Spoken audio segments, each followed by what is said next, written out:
Hello, my name is Howard Townsell, and welcome to the Howard Townsell Show, where we teach you something for nothing. Today I'm with the guest, Gary Scarborough. We're going to talk about some of the computer software protections for parents against predators to ensure that you are protected. Welcome, Gary. Hey, thank you for inviting me.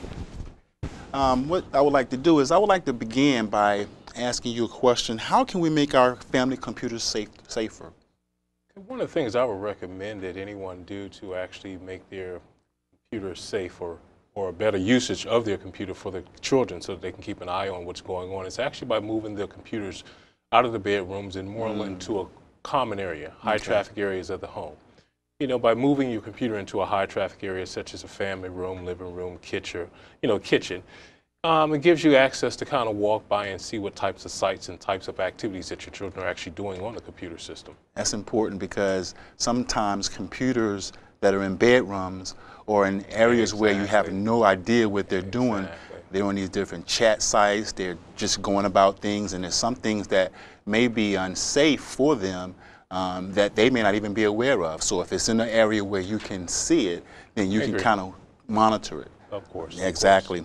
What's a good age to start talking to your kids about some security measures? Well, I would generally say that you know how technical savvy that most kids are nowadays. So Trust me, tell me. Once they start using a computer. Exactly. I have nieces and nephews, that at the age of 3, 4, and 5, they can do a lot of things on computers that most parents that aren't able to do.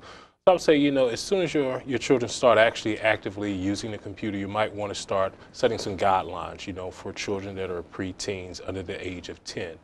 By setting a foundation, on what types of activities they can do on the computer at such an early age, you start to build a foundation for later on in the years.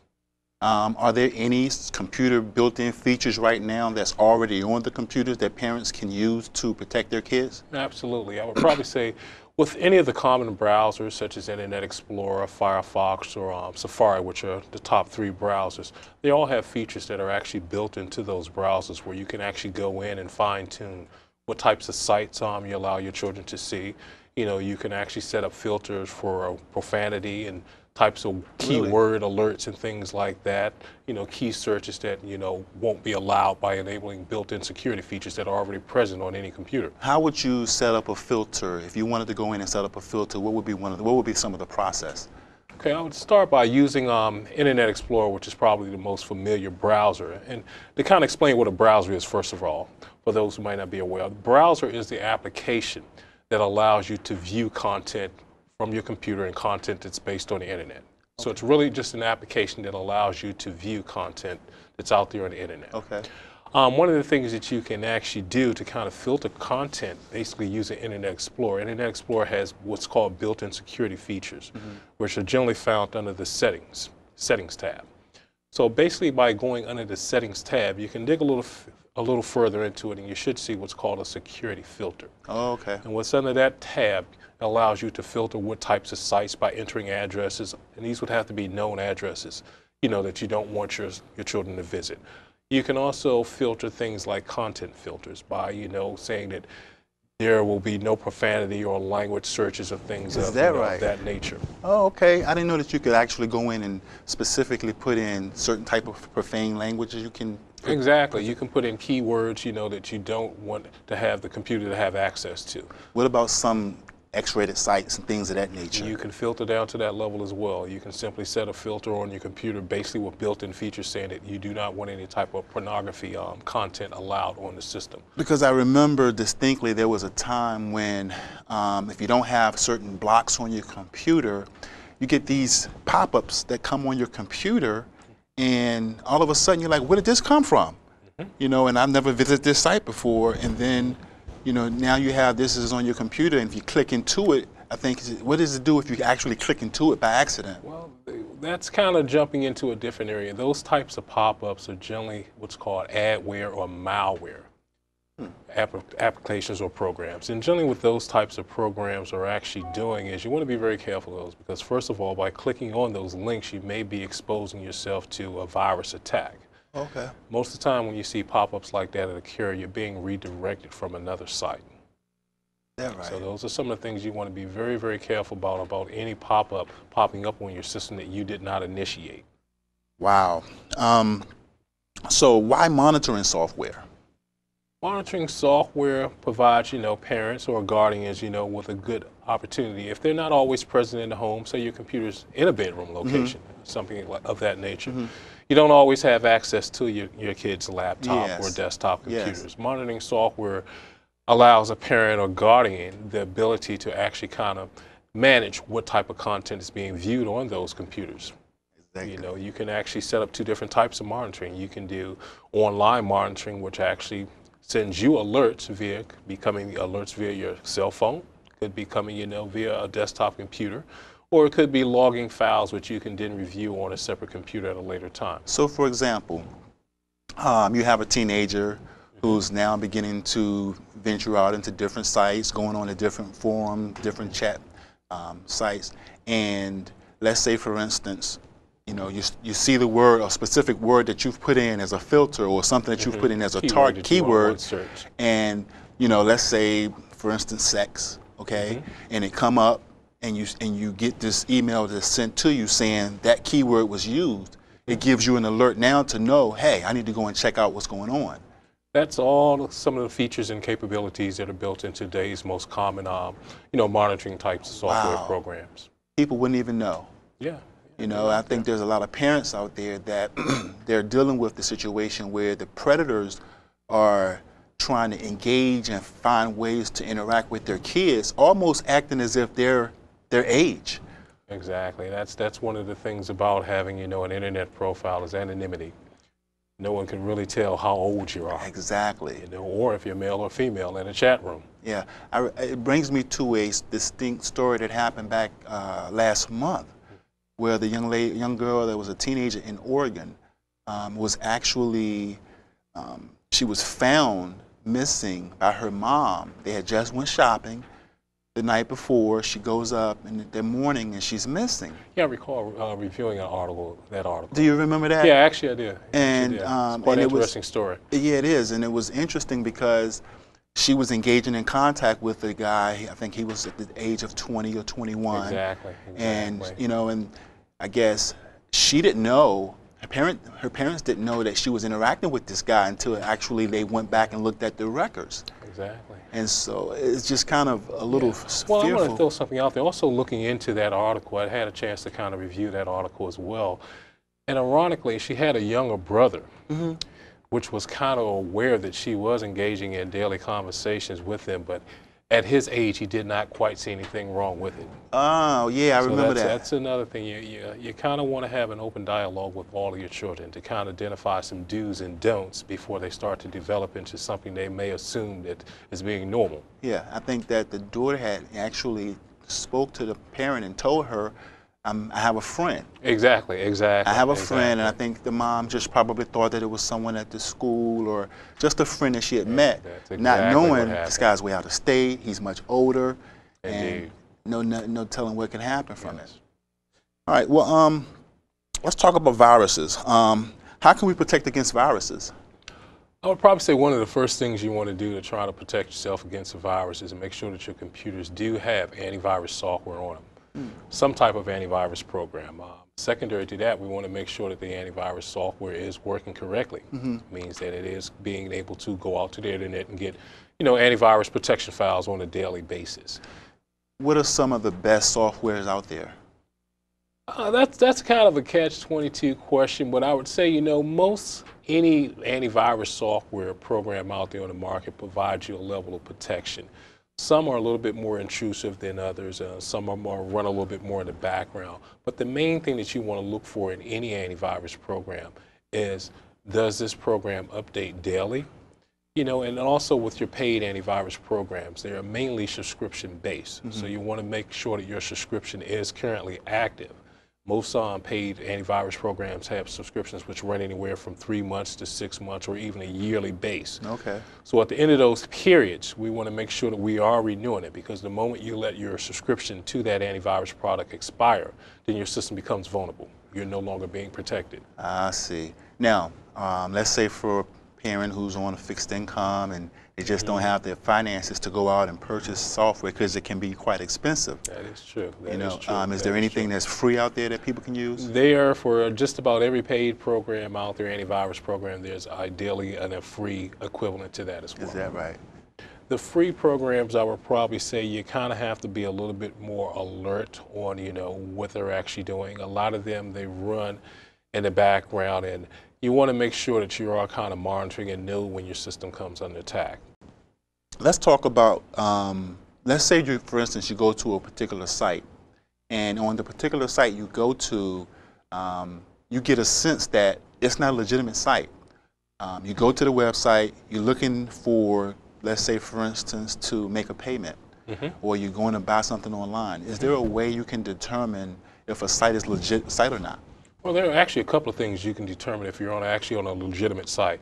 To give you an example, if your bank at Capital One or SunTrust or any financial institution, generally what you can actually do is most of these sites, or actually any financial institution, is going to have what's called a secure socket layer, or it's a secure website. Secure, okay. Basically meaning that once you sign on with your username and password, you're establishing a single one-on-one connection. You're no longer part of the greater internet at whole. You're basically establishing, say, a connection from that institution to your computer directly.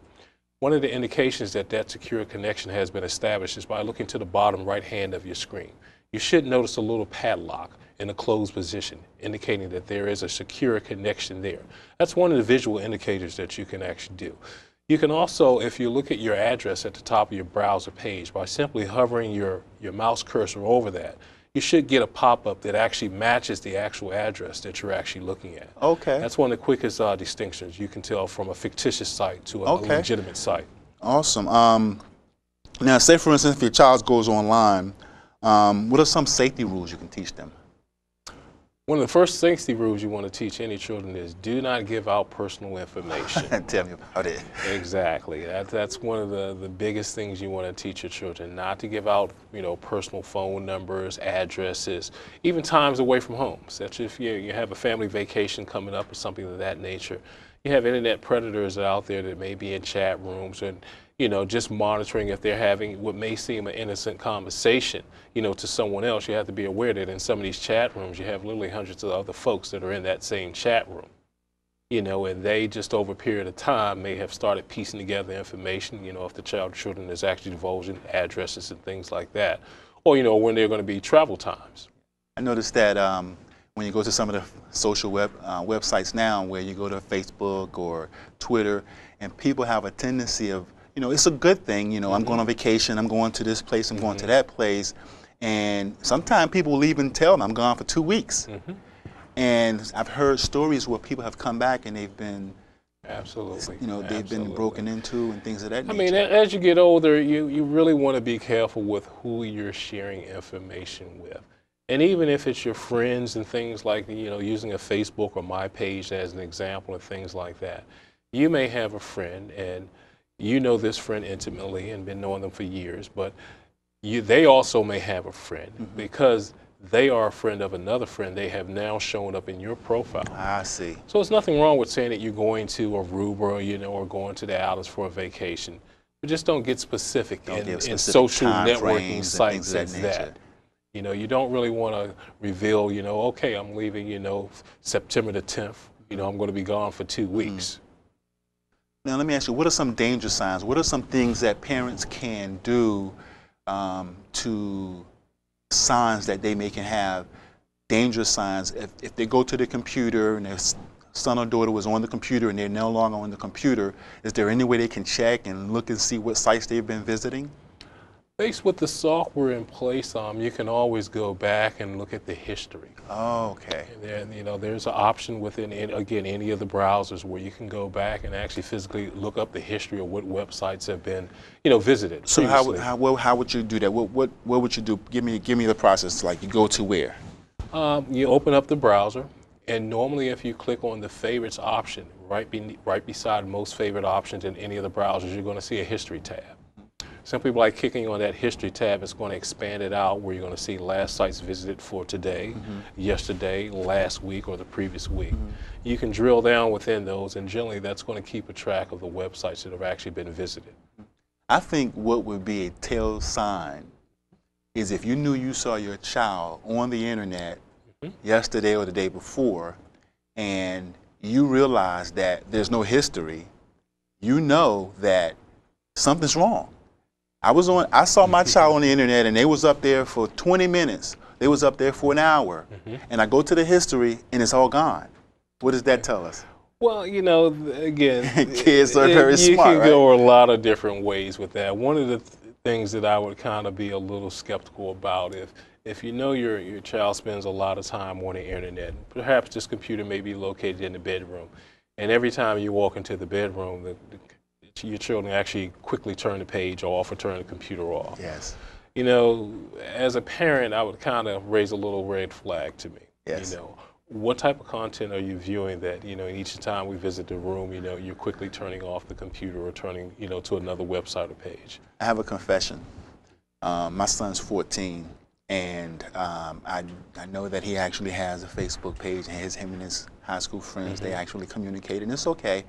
But there's times when I go to use the laptop or the computer and he may not have logged completely off. I'm looking. Yeah, absolutely. I'm checking to see what the conversation was about. I'm checking to see the people that he's interacting with, because I want to know. And actually, if I find something that is, I find to be inappropriate, I'll call him in the room and I'll say, what is this? And that's not the way I want you to use this site. So, and if I find something like that again, guess what? It's going to be taken away from you. Now, granted, I know he probably found a way to get another username or password, but the fact of the matter is, you have to check. I mean that you're entitled to your right as a parent, and also it is your computer. Yes. You purchased for your son. Exactly. So, being that you own the computer, you have a right to go in and look and see what your computer is being used for. Exactly. Let's talk a little bit about some of the things that parents can do.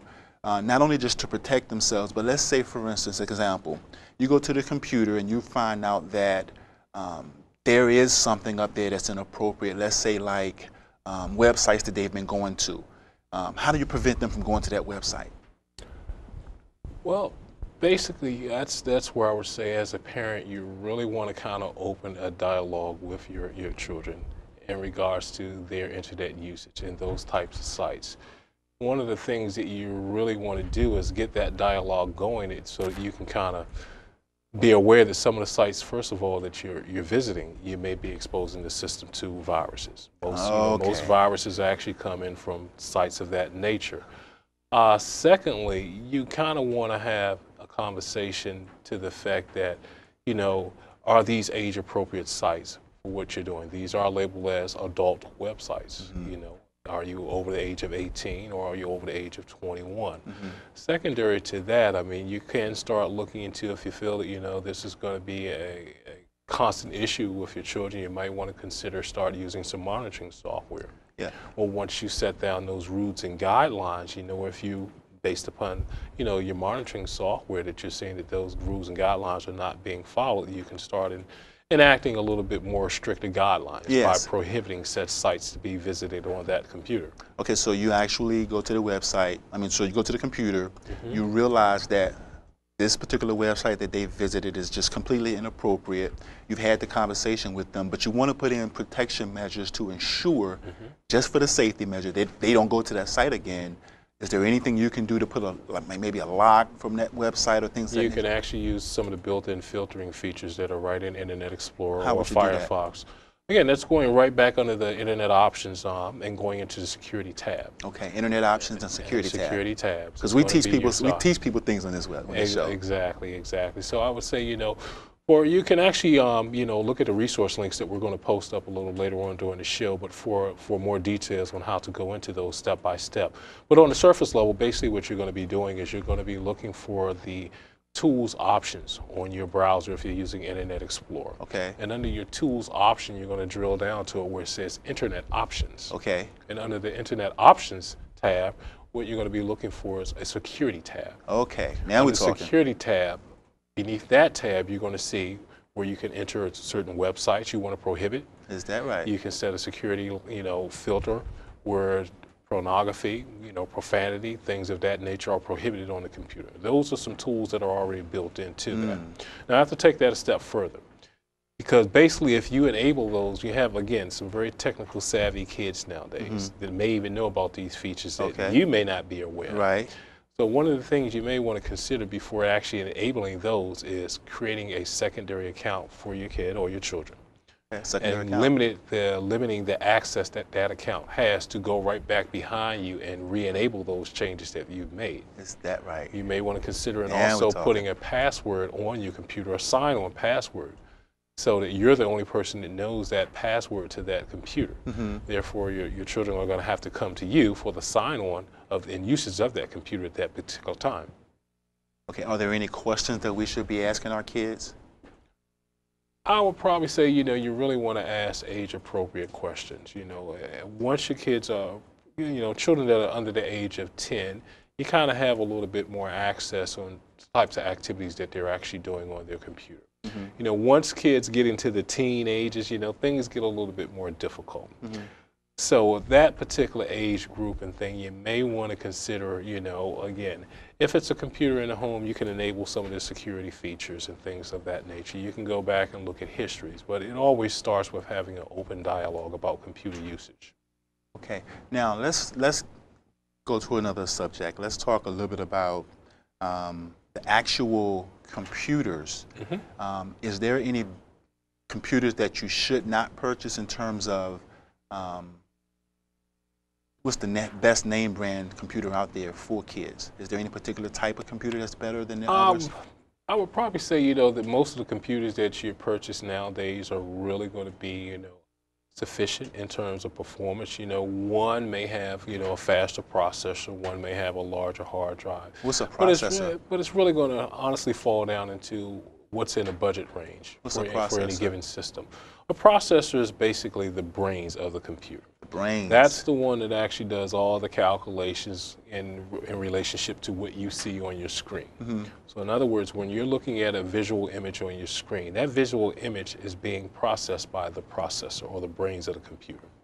Thousands of mathematical calculations are going on which render that image on the screen. I distinctly remember a time when I would have my computer to be acting very slow.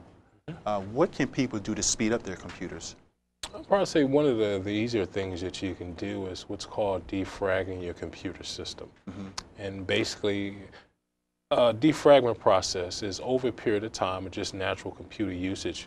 We have computers that read and write, you know, activities back and forth to the hard drive. Over the period of time, that information gets scattered out over the hard drive. Hence, instead of the computer reading things in a 1, 2, 3, 4, 5 fashion, it reads it as in 1, 3, 6, jumps back to 2. It takes time to jump back and forth as opposed to reading things in a linear fashion. There are built-in tools called defragmentation tool, which then brings all of those files back together. That's probably one of the greatest things that you can do. You speed up your computer immediately. Yeah, I've also noticed that there's times when you have different things running in the background that can slow your computer up. Talk to that.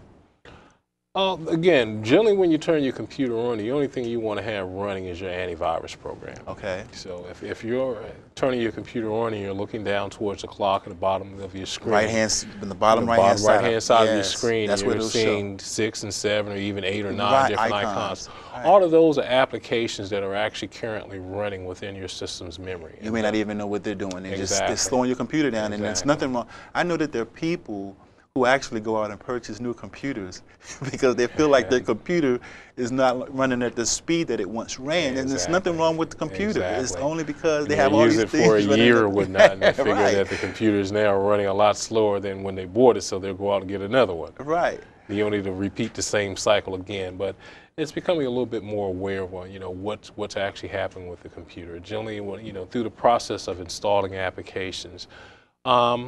I personally say choose custom as to typical. Okay. Generally, by choosing a typical install process, you're telling the computer software application to install it the way it wants to install. Okay. And generally what that means is any computer application that you install wants to be the dominant application on a computer.